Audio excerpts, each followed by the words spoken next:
We've decided to move. Move? I was confused by the sudden news from Timothy. We've been looking for a while. You know, this house is in a great location, but it's old, right?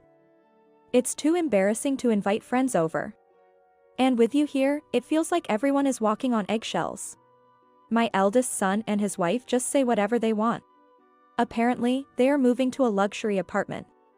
When I asked where they were moving, Laura grinned and said, "We're not telling outsiders our address." It was an annoying way to phrase it. After all, I don't want anything to do with them, but Laura aside, Timothy is my son and George is my husband. When I asked what they meant by outsiders, Timothy started talking smoothly. Dad says he's getting divorced. Divorced? Yeah. Dad's got his eye on some woman. She's nothing special to look at, but she's younger and kinda than you. I knew George and Timothy had been taking advantage of me for household chores, but I had no idea they had insulted me to this extent. My fists clenched in anger. I could feel my blood boiling. I wanted them out immediately. Then I'm fine with the divorce. By the way, George is just a part-time worker. At my words, Laura covered her mouth, and George froze. Don't talk nonsense, old lady. Timothy still didn't seem to grasp the situation. They would soon regret their choices. Even if they cry and apologize, I will never forgive them. My name is Michelle, I'm 54 years old. I've been married to George for nearly 30 years now. George is unreliable and tends to depend on others, but he has a generous spirit and respects what I want to do. That's why I decided to marry him. A few years into our marriage, our eldest son Timothy was born. George was very happy when Timothy was born. Although child rearing was left to me, I hoped that becoming a father might make him a bit more dependable. For a while after giving birth, I harbored that faint hope. But George never changed. Hey, he's crying. Every time Timothy cried, George would call me as if it were someone else's problem. At first, I patiently tried to encourage him. Look, Timothy looks so happy when you hold him. Way to go, Dad. Even if it was just a few times a day, I praised him. I hoped it would help build his confidence as a father. But it didn't work out as I hoped. I'm not cut out for this. You're better at it, Michelle. That's how George pushed all the housework and child rearing onto me. I'm going back to work, can you help out a bit? I can't handle everything on my own. I protested several times, but George would just say as if it were the most natural thing. I trust you with it, Michelle. I'm working too, you know? I'm enduring the hard work. Housework and child rearing should be done by whoever is good at it. George had a way of saying the right things to dodge responsibility. It's not that I was good at it. It was just that by persisting and doing it over and over, I got used to it. Despite trying every trick in the book, George never changed, Timothy grew up, and upon finding a job, he moved out. At that time, the sense of accomplishment outweighed the loneliness. I was relieved that this meant one less person to care for. Thankfully, my career was also progressing smoothly. George still didn't do any housework, but by then, I had become completely accustomed to it. A few years later, despite some troubles at George's work, we were living just the two of us. It was relatively peaceful. Then one day, out of the blue, Timothy announced, "I'm getting married." At the time of his marriage, Timothy was 24 years old. It seemed a bit early, but he was serious about his work, so we were completely in a celebratory mood. The first time Timothy brought Laura to meet us, we were overjoyed. Welcome. We're so happy. We look forward to getting to know you. Yes, thank you. I look forward to it too. Laura was a bright and cheerful girl who spoke clearly. Timothy's workplace and apartment were far from our house, so we wouldn't meet often, but I hoped we could get along well when we did meet. I was the only one getting carried away. What brought me back to reality was Timothy's next statement. We're going to live here together. His tone sounded more like a decision than a consultation, and I was taken aback. Live here? Why? You're newlyweds. What about your jobs? I quit my job. My boss was a jerk. So, I plan to look for something around here. There must be plenty of jobs, right? His carefree attitude made me anxious. Is Laura okay with this? Living with a mother-in-law right after getting married is something I would absolutely hate. And having her husband suddenly unemployed must have been unsettling for her. I asked worriedly, but Laura's calm and unexpected response came back. I'm not good at household chores. This will be a big help. It felt like she had preempted any objections. This was practically a declaration of not doing any housework. I have my own circumstances too. I can't take on everything. For both our sakes, it would be better to reconsider living together. I protested this arrangement to Timothy and Laura numerous times, but they were set on moving in, and so it happened. Living together turned out to be just as I had imagined, in a way. Soon after they moved in, Timothy found a job. The pay wasn't high, but it was close to our house. Soon after, Laura also started working part-time. With both of them securing some income, I felt a bit relieved, but there was a problem. As expected, I ended up doing all the household chores alone. Cooking, laundry, cleaning, shopping, the list was endless. I left the house earliest in the morning and returned the latest. Despite this, no one else seemed willing to lift a finger. Mom, I'm hungry. Isn't dinner ready yet? Timothy would ask while fiddling with his smartphone, and Laura would add while changing the TV channel, indeed. Is today's menu something quick to prepare? Right after I returned home from working overtime, the couple would say such things to me, clearly taking me for granted. I felt like I was being mocked. After all, Laura only works part-time, so she spends more time at home and has more free time than I do. She usually gets home before the evening. She could at least prepare the meals. It was a bit hard to say, but I decided to confront her. George and I will manage on our own. Could you at least prepare your own meals? Then, Laura frowned and looked at me with a puzzled expression. And then she said something unbelievable. Why do I have to do it? For a moment, I was the one taken aback. Why would someone need a reason to prepare their own meal? Confused, I provided the most reasonable explanation I could think of. Well, because you guys get home earlier. Laura didn't seem convinced and glared at me as if trying to intimidate.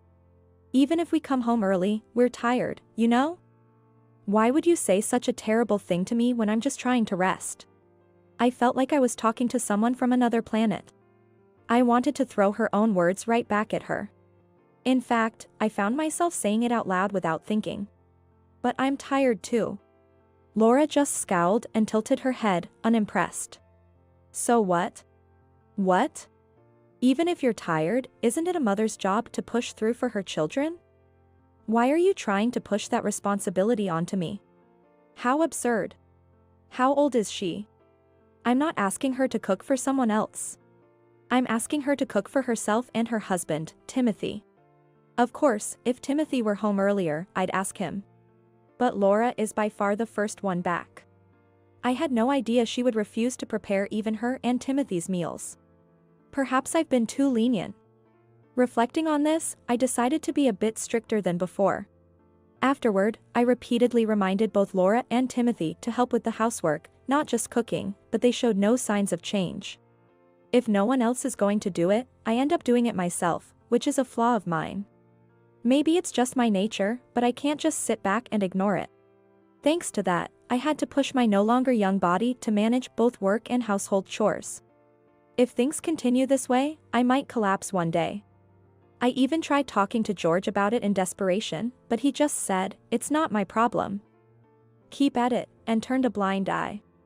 No one changed, and it seemed like I had no choice but to do everything myself. On a day when I was feeling utterly fed up with daily life, I came home from work and noticed that the room seemed a bit tidier. Upon closer inspection, I saw that the clothes and bags that usually littered the floor, belonging to Timothy and Laura, were not there. That was unusual. Had Timothy or Laura picked them up? With a mixture of surprise and joy, I opened the living room door, and there stood Timothy right in front of me. Wow. You scared me. I'm home. Without even a greeting, Timothy casually announced. We've decided to move out. Move out? As I stood there confused, Laura popped her head out, grinning mischievously next to Timothy. The two exchanged meaningful looks and giggled together. It was an unsettling feeling. We've been looking for a while. See, this house has a good location, but it's old, right? It's too embarrassing to invite friends over. Plus, with you around, everyone feels like they have to be on their best behavior. What do you mean by that? After all, they were the ones who moved in without asking, despite my repeated objections. I had objected numerous times to their moving in. Even after they started living with us, they never contributed to the living expenses and completely abandoned any household chores. Now, after having their way all this time, they have the nerve to complain about the house? My stomach churned with anger. I had a lot I wanted to say, but I tried my best to keep my emotions in check. Feel free to move out. In fact, it's something I've been wishing for. However, I won't tolerate you disrespecting this house. You need to apologize. This house is originally my family home. It's filled with memories of my parents. It may be old, but that doesn't give them the right to call it embarrassing. Laura, half smiling as if she found my anger amusing, said, "No way. We're not disrespecting it. We're just stating facts." Wow, you really have a wild imagination. Doesn't it make life difficult for you? I felt like my head was about to explode. Why does she provoke me so? That tone is exactly what I mean by disrespect. Scary. Laura then cooed in a catty voice and hid behind Timothy. When I looked at Timothy, he just sighed with a weary expression. My anger grew even more, but I clenched my teeth and somehow managed to restrain myself. It's because of how you are that we decided to move out. You're always nagging and on edge. This was something I couldn't ignore. Are you saying it's my fault? You always leave everything to others no matter how many times you're told. You never clean up after yourselves. Yet you keep making demands. It's no wonder I'm irritable when that's the way things are. I'm not your housekeeper. But you're a mother, right? A mother is supposed to take care of her children, that's her duty. I remember Laura saying something similar. Do you even realize how old you are? You're adults, yet you act so entitled. I couldn't help but raise my voice. It was unbearable how they claimed their rights as children despite being able to fend for themselves. Whoa, scary. Are you going through menopause or something? Well, whatever. We're moving to a luxury apartment that you couldn't afford in a lifetime. Timothy boasted with a smug look. But something else caught my attention. A luxury apartment, you say? For months, Timothy and Laura hadn't contributed to any expenses. It was possible they had saved that money. However, neither Laura nor Timothy were high earners. It seemed highly unlikely they could afford a luxury apartment in just a few months. Where did you get such money? Eagerly, Timothy responded as if he had been waiting for the question. It's from Dad. George? Yeah. He's going to help us out. The apartment will be for me, Laura, and Dad to live in. I was slow to grasp the unfolding situation, and before I could interject, Timothy continued gleefully. When we asked Dad, he agreed right away. It's too bad after all these years, huh? He prefers his young son and daughter-in-law over an old woman. This was a genuine shock. George and I were nearing our 30th wedding anniversary. I thought we had been getting along well at the beginning of our marriage, but things had gradually become strained after Timothy was born. And lately, we hardly talked. But I never expected that George would leave without saying a word, especially not to live with Timothy and Laura. What are you going to do? Try to stop Dad. Though, I don't think you stand a chance. Watching Timothy's cheerful face and hearing his upbeat tone, something inside me finally snapped. I had endured so much because they were family. Despite the unreasonable demands, I accepted them while voicing my concerns. Perhaps I harbored a hope that they would change if I told them often enough. I was foolish as a parent. This child will never change. And George, as a father, has always pushed everything regarding Timothy onto me. I realized that expecting anything from him was futile. When are you moving out? Actually, we've already moved all our belongings. The new place is fully furnished with new appliances and furniture. It seems they had been planning this without my knowledge. Really? You said it's an apartment, but where are you moving to? The apartment is in the city. Stop. Laura interrupted Timothy, who was about to reveal the location, with a high-pitched voice. No, Tim. Come on. We're going to be strangers to her from now on. After reminding Timothy, Laura turned to me and said bluntly. We're not telling outsiders our address. What do you mean? I don't want to be involved either, but after all, Timothy is my son and George is my husband. Seeing my puzzled face, Laura showed the biggest smile she had ever given. Why don't you tell her, Tim? Prompted by Laura, Timothy began speaking smoothly. Dad says he's going to divorce you. Divorce? Yeah. Dad's got his eye on some woman. She's nothing special to look at but younger and apparently much nicer than you. He's completely smitten and has been spoiling her. Now that he mentioned it, divorce makes more sense than separation. Especially if there really is another woman involved. I knew I was being used by George and Timothy for chores, but I had no idea I had been so disrespected. My fists clenched, trembling with rage. I could feel the blood rushing to my head. I wanted them to leave immediately. Just as I thought this, the living room door opened and a bewildered George appeared. He seemed to have just come home. What's this heavy atmosphere? What's going on? Looking back and forth between me and Timothy, George listened as Timothy cheerfully responded. Hey, Dad. I was just filling Mom in on everything. When our eyes met, George awkwardly looked away. Unlike Timothy, who was gleefully unaware, George appeared somewhat guilty. Perhaps he felt some guilt towards me after all these years together. Or maybe there was another reason. You're moving out? And I heard you want a divorce? Yeah. Timothy and the others think it's for the best that we get divorced. Oh. I don't have any man in mind though. Well, that's... While he might have been saying whatever he wanted behind my back with Timothy and Laura, facing me directly seemed to change his attitude. His indecisive and overly accommodating nature probably won't ever change. I wanted to say more sarcastic remarks, but there was something more important to do first. Now that it's come to this, before they change their minds, I have to proceed as they plan. Since you're moving out anyway, let's settle the divorce paperwork today. Oh. Well, that's... Right. Let's do it, Dad. Exactly. Let's get this hassle over with quickly. George seemed hesitant, but pushed by Timothy and Laura, we all ended up doing the divorce papers and headed to the county court together. I wanted to go alone, but Timothy said, it would be trouble if you just pretended to submit it, so we all went together. The paper in my hand. Submitting this would precede our divorce. While it felt liberating, thinking back on the past 30 years made my emotions complex. George was silent, his expression unreadable. Only Timothy and Laura seemed relieved, almost cheerful. Now we're practically strangers. Thanks for everything up to now. Timothy exclaimed jubilantly, even though we hadn't submitted the papers yet. Even if we divorce, Timothy, you're still my son. Are you saying you want to cut ties completely? Yeah. Of course.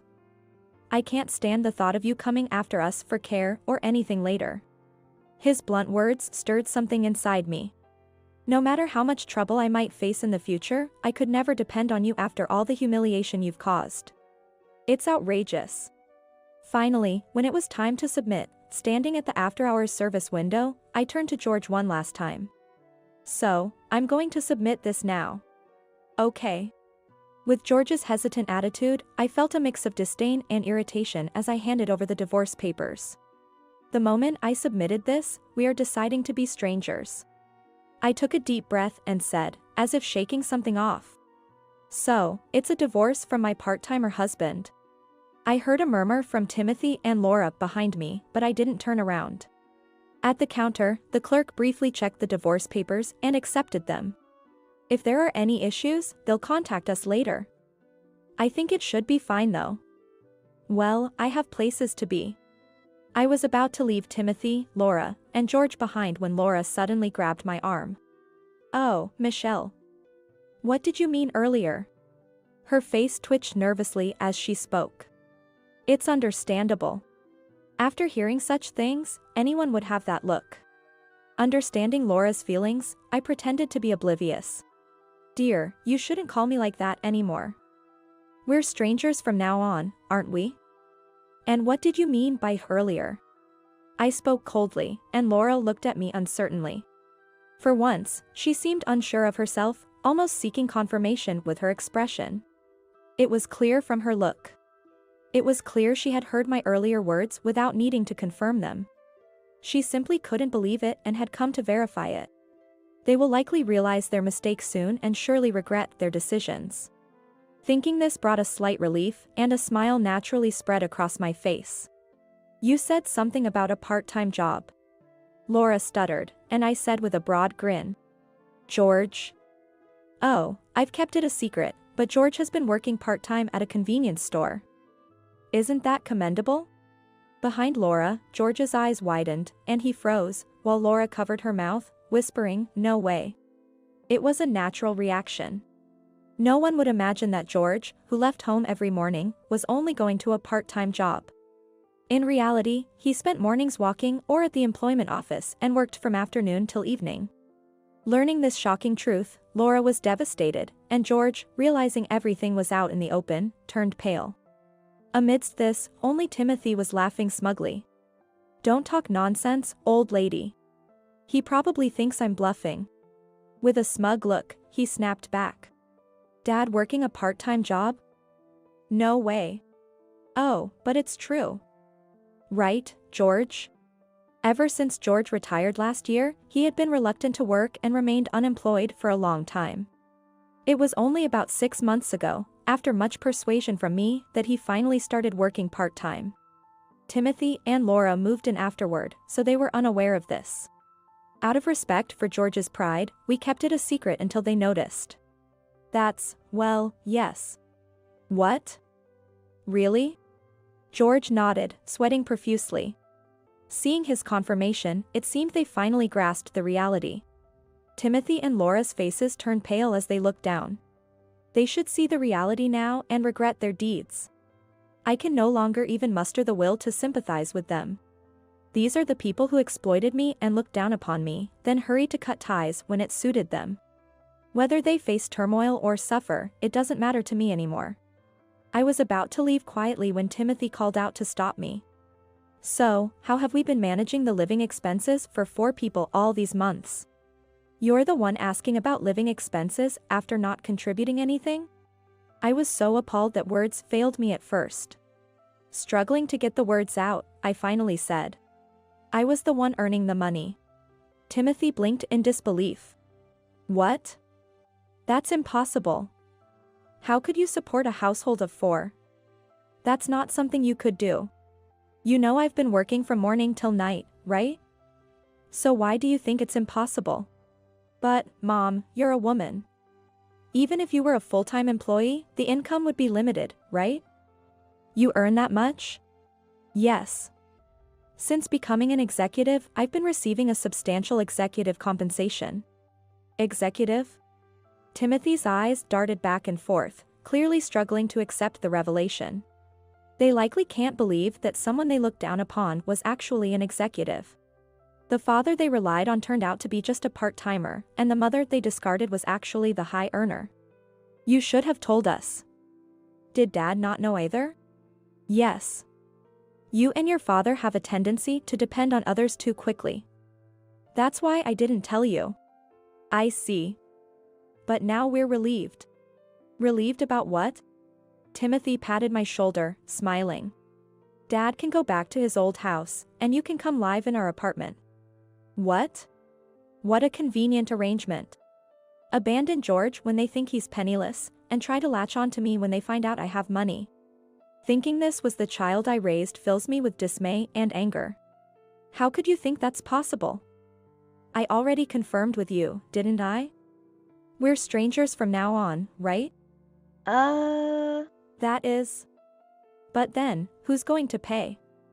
It's not just the apartment. We bought all the appliances and furniture on credit. Timothy looked at me pleadingly, his voice trembling. How long do you plan to remain a child? You need to clean up your own mess. If you put your mind to it, anything's possible. For example, if Laura worked more, that alone would increase your income. Glancing sideways, I saw Laura flinch, her shoulders trembling. Her face was pale as a ghost. Timothy collapsed to his knees, finally realizing the gravity of their situation. Next to him, Laura crouched down too, but then, as if struck by a sudden thought, she said, "That's it. The deposit." Her eyes sparkled as she spoke to Timothy. "Your father retired just a few months ago, right? Then, he must have some savings." Timothy's face lit up at her words. "Exactly. With Dad's years of service, he must have a decent amount." Right. If they get divorced, all that money would belong to your father, right? That's great.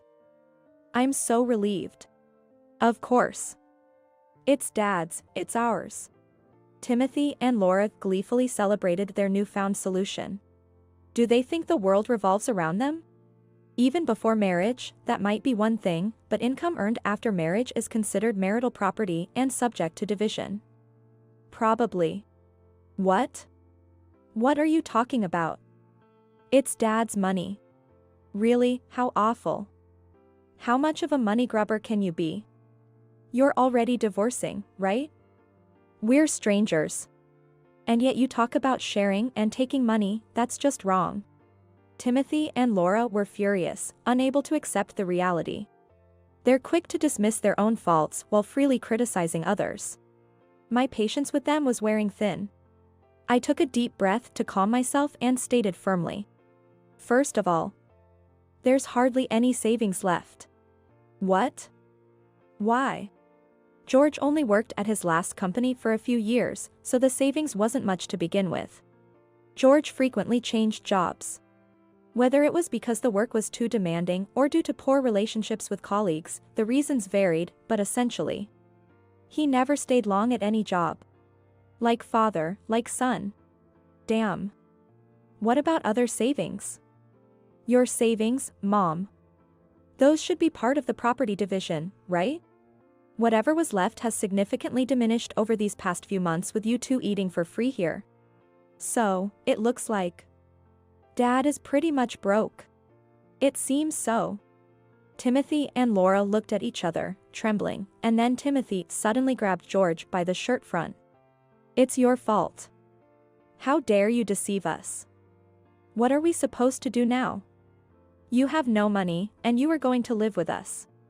George brushed off Timothy's hand. Shut up. You were the ones who invited me. Let's live together. Let's have a luxurious life in the apartment. I just agreed to it. Who wants to live with a broke old man? Oh, what are we supposed to do about the apartment payments now?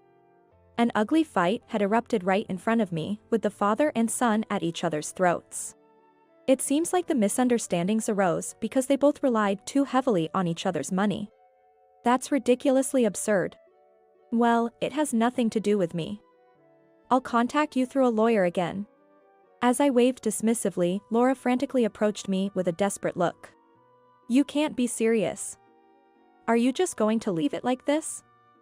That's your ex-husband and son. I've told you multiple times. We're strangers from now.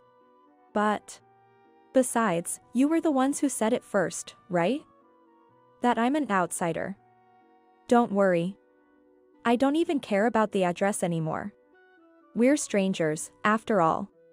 I thought I heard Laura shout wait, but I dismissed it as my imagination and walked away. Later, Timothy and Laura couldn't afford the condo fees and had to move to a cheaper apartment soon after. The move was not only a waste of money, but it seems the furniture and appliances were quite expensive. And now they are struggling to make the monthly payments. Laura also increased her part-time work, but it was nowhere near enough, and she's even considering working at a nightclub. Also, the couple has been constantly fighting since then, so a divorce seems likely. As for George, the young woman he was targeting quickly married another man. Even after all I've done for her, he confronted her, which ended up with the police being called and a huge fuss being made. Having learned his lesson, he became quite depressed and even reached out to me asking to get back together. "You're the only one who really gets me, Michelle." He was being self-indulgent. So I simply replied, "I don't want to understand you," and blocked his number. It's fine for him to indulge in self-pity, but I'd rather he didn't involve me. The main reason I married George was that he let me be free. But, looking back over 30 years, I was never truly free. He was only fine as long as he wasn't disadvantaged. That's why he was so adamant about refusing when it looked like he might get involved in troublesome situations. Child rearing was one of them. He probably hated having his routine disrupted. There is one thing I am grateful to George and Timothy for. Because of them, I endured a lot of inconvenient and constricting times. Thanks to that, now that I'm alone, I feel incredibly liberated and free. I never want to see them again, but I'm proud of how hard I worked back then and I believe I've grown from it. From now on, I plan to take care of myself and live as I please for the remainder of my life, without being a burden to anyone.